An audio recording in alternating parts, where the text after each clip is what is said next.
بسم اللہ الرحمن الرحیم۔ شروع اللہ کے بابرکت نام سے جو نہایت رحم والا ہے۔ اگر اللہ تعالیٰ میری نظروں کو مضبوط نہ فرماتے تو کمرے کا حسن اور لڑکی کی خوبصورتی دیکھ کر میری عقل زائل ہو جاتی اور میری آنکھیں دیکھنے کے قابل نہ رہتی۔ جب اس لڑکی نے مجھے دیکھا تو کہنے لگی، خوش آمدید، خوش آمدید، اے اللہ کے ولی اور اس کے محبوب، تم میرے ہو اور میں تمہاری ہوں۔ میں نے چاہا کہ اسے سینے سے لگا لوں تو کہنے لگی، ابھی رکو، جلدی نہ کرو، میری اور تمہاری ملاقات کل ظہر کی نماز کے وقت ہوگی۔ ابو قدامہ کہتے ہیں کہ خواب سن کر میں نے کہا، بیٹا تم نے بڑی خیر کی بات دیکھی، اب خیر ہی ہوگی انشاءاللہ۔ صبح کے وقت اعلان جنگ ہو گیا، ہر طرف آوازیں لگنے لگیں، اے اللہ کے سپاہیوں، سوار ہو جاؤ اور جنت کی بشارت پاؤ۔ اسی اثنا میں دشمن کا ٹڈی دل لشکر سامنے آ گیا۔ ہم میں سب سے پہلے اسی نوجوان نے حملہ کیا اور دشمنوں کو خوب قتل کیا اور ان کے جتے کو اس نے توڑ دیا اور ان کی صفوں میں قلب تک گھستا چلا گیا۔ میں نے اسے اس طرح لڑتے دیکھا تو اس کے قریب آ کر میں نے اس کے گھوڑے کی لگام پکڑ لی اور کہا، اے بیٹے تم ابھی بچے ہو اور لڑائی کے گروں سے واقف نہیں ہو، اس لیے پیچھے واپس چلو اور اس طرح سے دشمنوں کے درمیان نہ گھسو۔ اس نے کہا، چچا جان، کیا آپ نے قرآن مجید کی آیت نہیں سنی؟ اے ایمان والو، جب تم کافروں سے میدان جنگ میں لڑو تو پیٹھ نہ پھیرو۔ تو کیا اے چچا جان آپ چاہتے ہیں کہ میں پیچھے ہٹ کر جہنم والوں میں سے ہو جاؤں؟ ہم دونوں باتیں کر رہے تھے کہ دشمن نے یک بارگی حملہ کر دیا اور وہ ہم دونوں کے درمیان حائل ہو گئے اور ہر شخص اپنے طور پر لڑائی میں لگ گیا۔ اس دن بہت سے مسلمان شہید ہو گئے۔ جب لڑائی تھمی تو مقتولوں کی تعداد گننے میں نہیں آ رہی تھی۔ میں اپنے گھوڑے پر مقتولین کے درمیان گھومنے لگا اور ان کا خون زمین پر بہہ رہا تھا اور خون اور غبار کی کثرت کی وجہ سے ان کے چہرے پہچانے نہیں جاتے تھے۔ ابھی میں گھوم رہا تھا کہ میں نے اسی نوجوان لڑکے کو گھوڑوں کے سموں کے درمیان مٹی اور خون میں تڑپتے دیکھا۔ وہ زخمی حالت میں کہہ رہا تھا، اے مسلمانوں، میرے چچا ابو قدامہ کو میرے پاس بھیجو۔ میں آگے بڑھا اور اس کے پاس پہنچ گیا۔ خون، غبار اور سموں کے نیچے روندے جانے کی وجہ سے اس کا چہرہ پہچانا نہیں جا رہا تھا۔ میں نے کہا، میں ابو قدامہ ہوں۔ اس نے کہا، اے چچا جان، رب کعبہ کی قسم، میرا خواب سچا نکلا، میں اسی رسی والی خاتون کا بیٹا ہوں۔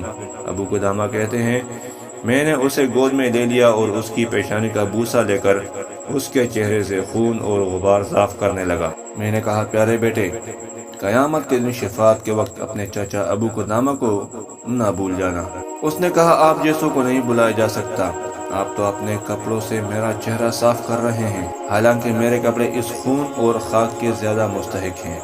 چچا جان، اسے اسی طرح چھوڑ دیجئے تاکہ میں اس کے ساتھ اللہ تعالیٰ سے ملاقات کروں۔ چچا جان، وہ حور جس کا میں نے رات کو آپ سے تذکرہ کیا تھا میرے سرہانے کھڑی ہے اور مجھے کہہ رہی ہے، جلدی کیجئے، میں بہت مشتاق ہوں۔ چچا جان، اگر آپ واپس چلے گئے تو میری غمگین اور بے چین ماں کو میرے یہ خون آلود کپڑے دے دیجئے گا تاکہ اسے معلوم ہو جائے کہ میں نے اس کی وصیت کو پورا کیا ہے اور دشمنوں کے ساتھ مقابلے میں بزدلی نہیں دکھائی، اور میری طرف سے اسے سلام بھی کہہ دیجئے گا کہ اللہ تعالیٰ نے آپ کا تحفہ قبول کر لیا ہے۔ اے چچا جان، میری ایک چھوٹی سی بہن ہے، وہ ابھی 10 سال کی ہے۔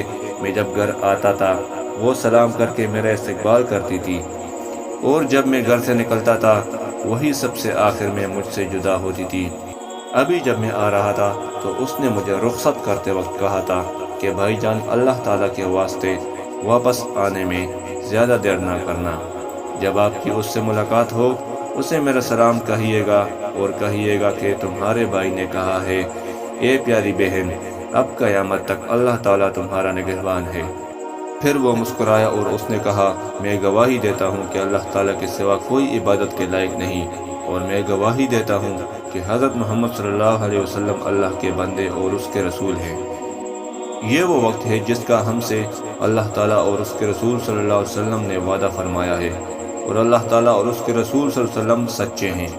یہ الفاظ کہتے ہوئے اس کی روح پرواز کر گئی۔ ہم نے اسے دفن کر دیا، اللہ تعالیٰ اس سے اور ہم سے راضی ہو جائے۔ ہم جب اس لڑائی سے واپس لوٹے تو رقہ شہر میں بھی آئے۔ میں فوراً اس نوجوان کے گھر روانہ ہوا۔ میں نے دیکھا کہ ایک خوبصورت بچی جو شکل و خوبصورتی میں اس نوجوان جیسی تھی دروازے پر کھڑی ہے اور ہر گزرنے والے سے پوچھتی ہے، چچا جان آپ کہاں سے آ رہے ہیں؟ وہ جواب دیتا جہاد سے۔ تو پھر وہ پوچھتی کیا میرا بھائی آپ کے ساتھ واپس نہیں آیا؟ وہ کہتا میں تمہارے بھائی کو نہیں پہچانتا۔ ابو قدامہ کہتے ہیں کہ میں نے جب یہ سنا تو میں اس کے پاس پہنچا۔ مجھ سے بھی اس نے وہی پوچھا کہ چچا جان آپ کہاں سے آ رہے ہیں؟ میں نے کہا جہاد سے۔ کہنے لگی کیا میرا بھائی آپ کے ساتھ نہیں آیا؟ یہ کہہ کر وہ رونے لگی اور کہنے لگی کیا ہو گیا؟ سارے لوگ آ رہے ہیں، میرا بھائی ابھی تک نہیں آیا۔ اس کی یہ بات سن کر مجھے بہت رونا آیا، مگر میں نے اس بچی کی خاطر خود کو سنبھال لیا۔ میں نے کہا بیٹی اس گھر کی مالکن کو بتاؤ کہ ابو قدامہ سے بات کر لے۔ میری آواز سن کر وہ خاتون نکل آئی۔ میں نے سلام کیا، انہوں نے جواب دیا اور کہنے لگی ابو قدامہ خوشخبری دینے آئے ہو یا تعزیت کرنے؟ میں نے کہا مجھے اپنی بات کا مطلب سمجھائیے۔ کہنے لگی اگر میرا بیٹا واپس آ گیا ہے تو پھر تم تعزیت کرو، اور اگر شہید ہو گیا ہے تو پھر تم خوشخبری سنانے والے ہو۔ میں نے کہا خوش ہو جاؤ، اللہ تعالیٰ نے تمہارا تحفہ قبول فرما لیا ہے۔ وہ رونے لگی اور کہنے لگی کیا واقعی قبول فرما لیا ہے؟ میں نے کہا ہاں۔ وہ کہنے لگی تمام تعریفیں اس اللہ تعالیٰ کے لیے ہیں جس نے اسے میرے لیے آخرت میں ذخیرہ بنا دیا۔ پھر میں بچی کی طرف بڑھا اور میں نے کہا بیٹی تمہارے بھائی نے تمہیں سلام کہا ہے اور اس نے کہا ہے کہ میرے بعد اللہ تعالیٰ تمہارا نگہبان ہے۔ یہ سن کر بچی نے چیخ ماری اور بے ہوش ہو کر گر گئی۔ تھوڑی دیر بعد میں نے اسے ہلایا تو اس کی روح بھی پرواز کر چکی تھی۔ میں نے نوجوان کے کپڑے اس کی والدہ کے سپرد کیے اور میں نوجوان اور بچی کے انتقال پر صدمے اور اس عورت کے صبر و استقلال پر تعجب کے ساتھ واپس آ گیا۔ دوستو اگر ویڈیو اچھی لگی ہو تو ویڈیو کو لائک کر دیں اور چینل کو سبسکرائب کر لیں تاکہ ہر آنے والی نئی ویڈیو کی نوٹیفیکیشن آپ کو بر وقت ملے۔